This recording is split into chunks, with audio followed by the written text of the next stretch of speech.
Hey everybody, let's make a meatloaf that everyone can enjoy. What you're gonna need is you're gonna need a pound of beef, you're gonna need 1 egg, and you're gonna need half of a chopped onion and some breadcrumbs. But random internet guy, I don't have breadcrumbs just lying around. I'm not bougie like that. Saltine crackers. You can take what you feel like about a cup of them is, just crush them up by your hand, throw them in the bowl, or do what I'm gonna do, and I'm gonna plop them in the, what is this, food processor. And then you're gonna have breadcrumb alternative because it's crackers, which means you can actually take the salt out of the recipe because you're going to get enough salt from the saltines. So let me do that real quick. So you're going to need about what, 15 saltine crackers to make about a cup of the breadcrumby goodness that you need. Just plop that in the food processor. Blah.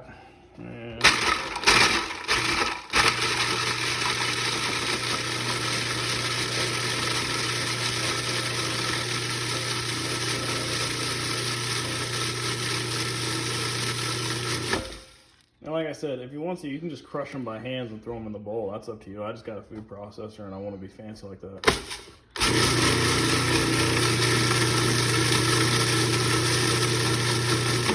Alright, so what you're going to do, you're going to toss this, half of a chopped onion. I've already explained this. Ground beef, 1 pound ground beef, 1 egg, 1/2 of a chopped up small onion-ish, so about half a cup of onion, and then about a cup of breadcrumbs. You're going to throw that in this bowl and squeeze it all up. Give me a second. I only got one hand. All right, so we got all that stuff in the bowl, but that's not all, kids. Garlic powder. What's this? Parsley flakes. You can measure it if you want, but I just like to go with whatever. Okay, turn it off. Just do your homework. Black pepper. Just a little bit of black pepper.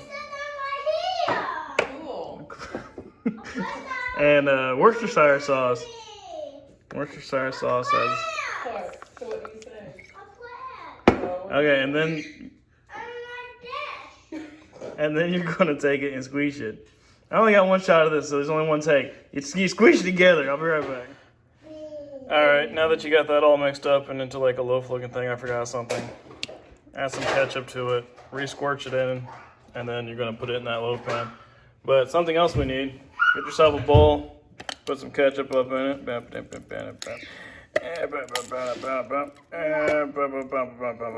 and then you're going to need about 1/8 of a cup of brown sugar and a little splash of apple cider vinegar. You can use red wine vinegar, but I have apple cider vinegar because I don't keep red wine vinegar, but I keep apple cider vinegar. So, bleh, no, a little too much. That's because I can't see. And then you're going to... And scary. And then you whisk this up, you mix that up, and then you're gonna put this on this and that. I'll be right back. All right, now you got the loaf in the pan, and the loaf pan is gonna look kind of like that. And then you put the topping stuff on top. When it's a topping. Yeah, there you go. All right, I'm gonna get a little brushy brush and cover it all over. You're gonna stick this in the oven, not this. You're gonna stick this in the oven for 350 for an hour. And it'll be delicious, I swear. Best meatloaf you've ever had. And if it's not, shut up. No, oven. Hold on. Merry Christmas!